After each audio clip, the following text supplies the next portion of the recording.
ঢাকা আরিচা মহাসড়কের ধারে কৃষ্ণচূড়ার রঙিন ছোঁয়া, সৌন্দর্যে মুগ্ধ পথচারীরা। শাইনি চুলে এখন হবে সব হেয়ারস্টাইল। সিল্কোর দ্বিগুণ শাইনি চুল প্রতিদিন। ঢাকার ধামরাই উপজেলার ইসলামপুর স্ট্যান্ডের কাছে ঢাকা আরিচা মহাসড়কের পাশে সারি সারি কৃষ্ণচূড়া গাছে ফুল ফুটেছে। লাল মিশ্রণে রাস্তার দুই ধারে ছড়িয়ে পড়েছে অপরূপ সৌন্দর্য। এই দৃশ্য দেখে মুগ্ধ পথচারীরা বলছেন, কৃষ্ণচূড়া ফুলের রাস্তার রূপ যেন এক নতুন রঙে রাঙা হয়েছে।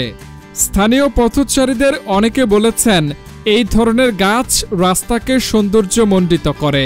আমরা চাই আরও কৃষ্ণচূড়া গাছ লাগানো হোক। এতে পরিবেশ যেমন সুন্দর হবে, তেমনি পথ চলাও হবে আনন্দময়।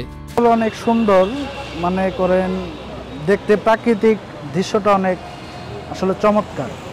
সবাই আসলে এদিক দিয়ে অনেক লোকজন যাওয়ার পথে আপনার এখানে ছবি টবি তুলে, প্লাস অনেকে ভেঙেও নিয়ে যায়। তো আমরা পানি টানি দিয়ে গাছগুলিরে মনে করেন পানি টানি দিয়ে এটারে পরিচর্যা করছি। তো দেখতে খুব ভালো। আমার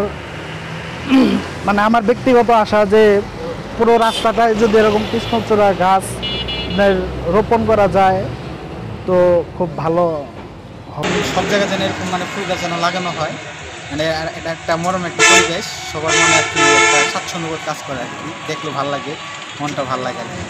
সংশ্লিষ্ট কর্তৃপক্ষের প্রতি আবেদন, রাস্তাগুলোর পাশে আরো বেশি করে ফুল গাছ রোপণ করে একটি পরিবেশ বান্ধব সৌন্দর্য নির্মাণে এগিয়ে আসুন। এই কৃষ্ণচূড়া, সোনালু, যে বিভিন্ন রঙের যে বৃক্ষগুলো আছে চারদিকে শোভা বর্ধিত হচ্ছে। ধামরাইয়ের রাস্তাঘাট খুবই সুন্দর লাগছে। তবে এক্ষেত্রে আরও যেন এ ধরনের গাছ বেশি দেখা যায়, সেক্ষেত্রে আমাদের ইউনো মহোদয় এবং উপজেলা প্রশাসন থেকে আশা করি উদ্যোগ নেবে। আমরা চেষ্টা করি। ফুলের প্রতি ভালোবাসা রয়েছে প্রত্যেকটা মানুষের। এই ক্ষেত্রে ধর্মীয় দিক থেকেও আমাদের প্রিয় নবী হযরত মুহাম্মদ সাল্লাল্লাহু আলাইহি ওয়াসাল্লাম বলেছেন যে তোমার কাছে যদি টাকা থাকে তুমি অর্ধেক দিয়ে, 1 টাকা থাকলেও অর্ধেক দিয়ে তুমি ফুল কেনো আর অর্ধেক দিয়ে খাবার কেনো, এরকম একটা বিষয় এরকম বলেছেন।